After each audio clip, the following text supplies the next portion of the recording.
Marianne from Massachusetts, approaching retirement, and I've been in OA since my 39-year-old son was 4 months old. So I've been in OA for a long time, and I never left, but there were many periods of relapse.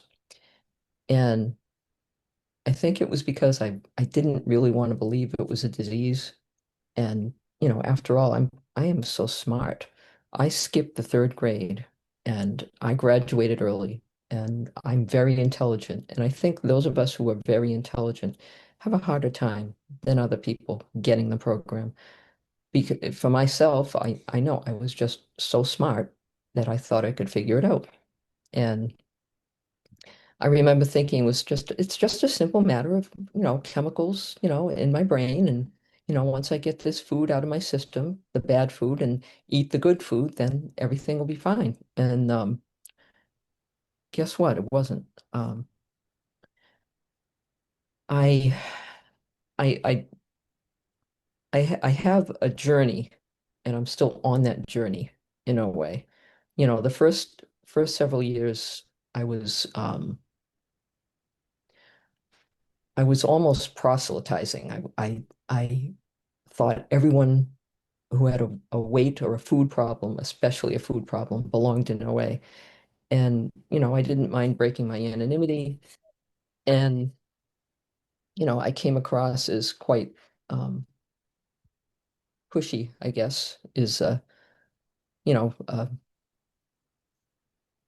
tactful way to put it. But then I started breaking my abstinence and I fell off my high horse and I started struggling with maintaining abstinence. I remember one time I said to a woman at a meeting, I just got my 90 days. And she said, again? And it's true, because I would get a lot of 90 days and then I'd fall back into the food. So what made a difference with me was recognizing it wasn't me doing it. For many, many years, I thought it was all about me and my power. I paid lip service to the God thing. I was raised Catholic and, I go to church on Sunday. Um, I didn't really think that God was interested in my food because he had better things to do. I've heard people say that at meetings. He had better things to think about. And, self-esteem, isn't it presumptuous of me thinking that God can take my food problem? And basically, I didn't want to give him my food problem. I was handling it.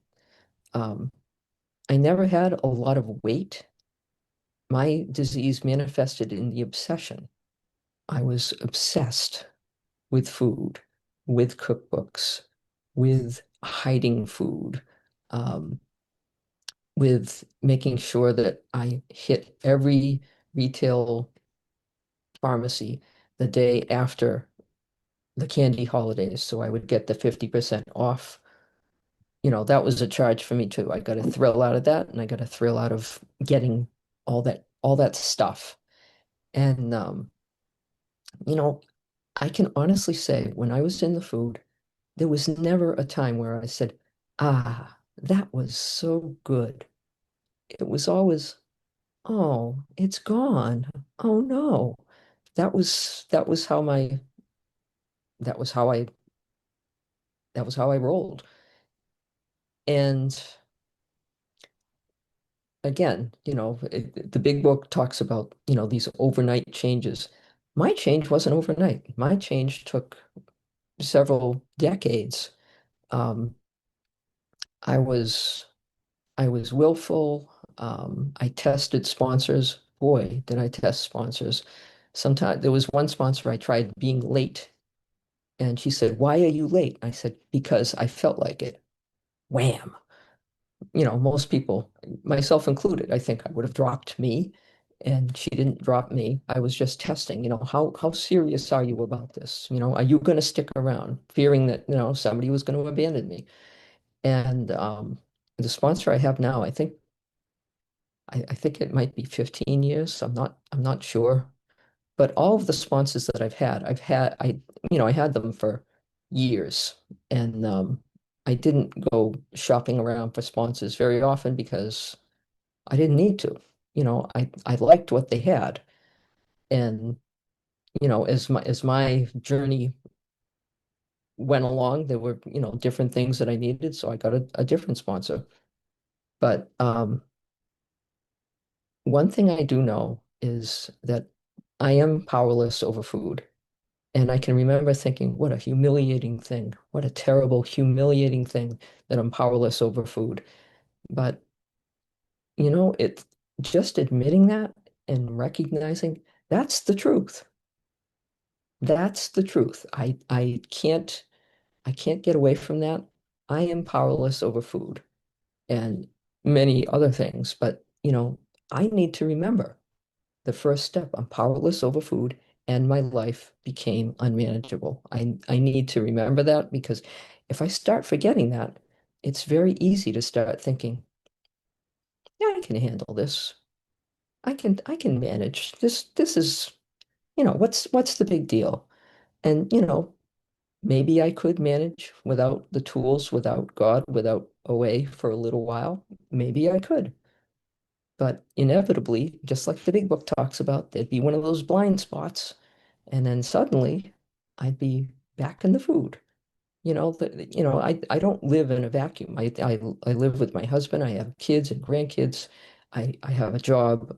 There's a giant vat of all kinds of stuff at work that's right in front of my face every day. I'm a nurse. That's what they do. They bring in stuff. And, it would take no trouble at all for me just to reach in and start. But once I start, I don't stop. If I could manage it, I would. I can't. I can't have one. And that's pretty much, yeah, I have the young girls at work in rapt attention listening to this old lady talking. Um, I'm like an alcoholic with food. Especially the Hispanic girls, they bring in stuff. Oh, come on, can't you have just one? Or I brought you a fruit. You can have fruit, right? And I said, no, not if I haven't committed it. I'll take it home and I'll eat it tomorrow. And they listen. And I hope someday that maybe one of them connects, because if you don't understand addiction, if you're not an addict, it's very hard to connect. It's very hard to relate. But if you are an addict and you hear somebody saying, yeah, I can't just have one like you. I always just assume that I'm talking to non-addicts.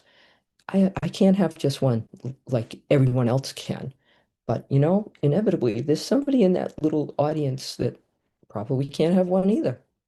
And that's how the program is passed on. Um, I have credibility. Um, Anytime I eat down at my son's, they live downstairs from us. Mom, this is something that you can have. There's no sugar in it, and my husband he's more fastidious about it than I am. That she can't have flour or sugar or cornstarch, or it can't be breaded, and it can't. And he's very, very, very, because he lived with me when I was in the food. He has a good reason to be very protective of my abstinence because I wasn't fun to live with. I was, there were three people in our marriage, me, him, and anger. And that was how we lived. And he doesn't want to go back to that. I don't want to go back to that. Um, I've got I've got three children, nine grandchildren. I spent time, we're on vacation in Maine right now. I spent time with my youngest grandson today, who is just a love. He's 4 years old. And, I wouldn't have all this. I wouldn't have all this if I was in the food because I don't know about anybody else, but I know when I was in the food, I couldn't think about anything but the food. That was that was my complete and utter focus. And anything that got in the way of that, oh, did I resent it? So, you know, coming to OA was a really good answer for me that evolved over the years because again, I didn't accept it at first, did not accept it. And even today, this past July, I celebrated 3 years and I've been around for almost 40. So, um, the last time I broke my abstinence, it was at a wedding and I had called ahead and I was assured that everything was all set. And a plate was put in front of me full of food that I couldn't eat. And so I sent it back and it came out again and it still was food that I couldn't eat. And so I sent it back again. And then the chef came out. And the chef was angry.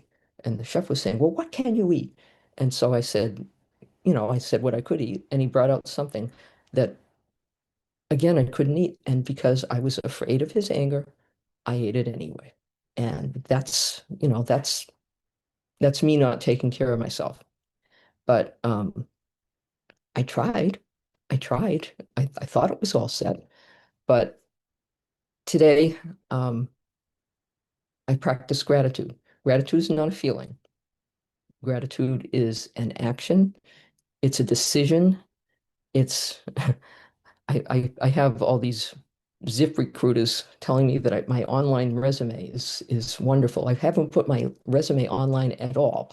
But anyway, I digress. Um, I practice gratitude because I have to, because in in recovery, that is what I do. In my disease, I practiced whatever is the opposite of gratitude, cataloging all the things that I had to be ungrateful for. That was one of my favorite things to do. And being angry at my husband, anybody that was close to me, grunting in the morning, not even, saying hello. Um, it's this is a beautiful way to live. And, again, I can be like the person in the big book with the magnifying mind. If I focus on the positive things multiply. If I focus on the negative, then the negative stuff multiplies. And I didn't read that in a book. I've experienced it. Um, that's one of the things that I wish that I had been easier to teach in program, because there would be people who would stand at the front of the room when we had in-person meetings and would say, let me have done the pain for you. And I can honestly say that I had no idea what they were talking about because I'm one of those unfortunates that learns from doing the pain. And boy, have I done the pain. And I think there's just some people that need to learn that way. That was my way of learning. I wouldn't recommend it, but I didn't have much choice. That was just the way I learned. Um, Weighing and measuring my food, avoiding flour and sugar, eating 3 times a day, um, obviously no alcohol, other things that are, somewhat dangerous for me to eat that, other people can eat abstinently with no problem.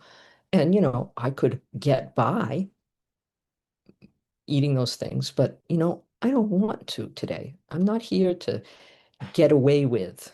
I remember in high school and in college, I got by with the least amount of work possible, and I skated by and sort of like thumb my nose and think, oh, I don't have to work hard to get a good grade. And, now I I don't want to be skating along. I want to make sure that I'm reaching out to people, which, I know all you guys have no problems reaching out. I, on the other hand, do and have always had a hard time reaching out. Once I've reached out, it's wonderful. It's just picking up that phone that is difficult, or finding the time. But, if I can find time to brush my teeth, I can find time to call. And I know my time is running out. 5 minutes. Yep, 5 minutes. I I became a nurse in this program. I decided to go back to school to be a nurse. I had an English degree that I did nothing with, and I went back to school, and there was somebody in the program that ended up in my class, and we graduated together, nursing school in 2007. And I can't believe that I've been a nurse for all this time, and that I'm retiring next year. I've made that decision. I am going to retire. I haven't told them at work yet, but my husband just went through prostate cancer, and I don't think I want to wait and hope that we have time together after I decide to stop working. He's retiring at the end of this year, and I'm retiring at the end of March. And that's not something that I could have decided before either, because I want to make money, money, money. And I'm so important at work. They can't stand to be without me. And you know what? I'll be gone a few weeks, and they're going to be doing just fine. So again, practicing gratitude, doing service. Doing service is really important to maintaining my abstinence, which is making phone calls, but I'm also I was going to say Zoom master. I don't even know if that's a word, but I run the Zoom meetings for a couple of meetings that I attend, and I can remember when Zoom first started, I'd see people posting all the stuff online on their screens and think, God, I could never do that. And I taught myself how to do it, and it's actually fun. And having fun with doing service instead of, "Oh, I can't believe I have to do this." Um, that's growth for me. I feel like I grew up in this program. I came in kicking and screaming, and I still was, scuffing my feet along for many years. And today, I'm I'm walking. I'm walking. I've got my head up. I can meet people's eyes, and I don't have to be puffing myself up, and I don't have to be thinking I'm the worst one here. Um, I'm a member.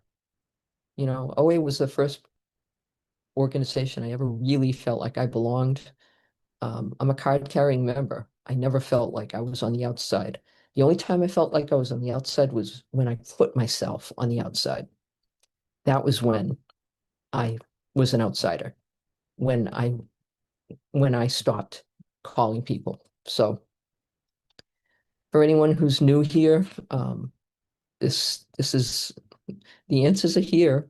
The answers are here. Um, not eating is just one day.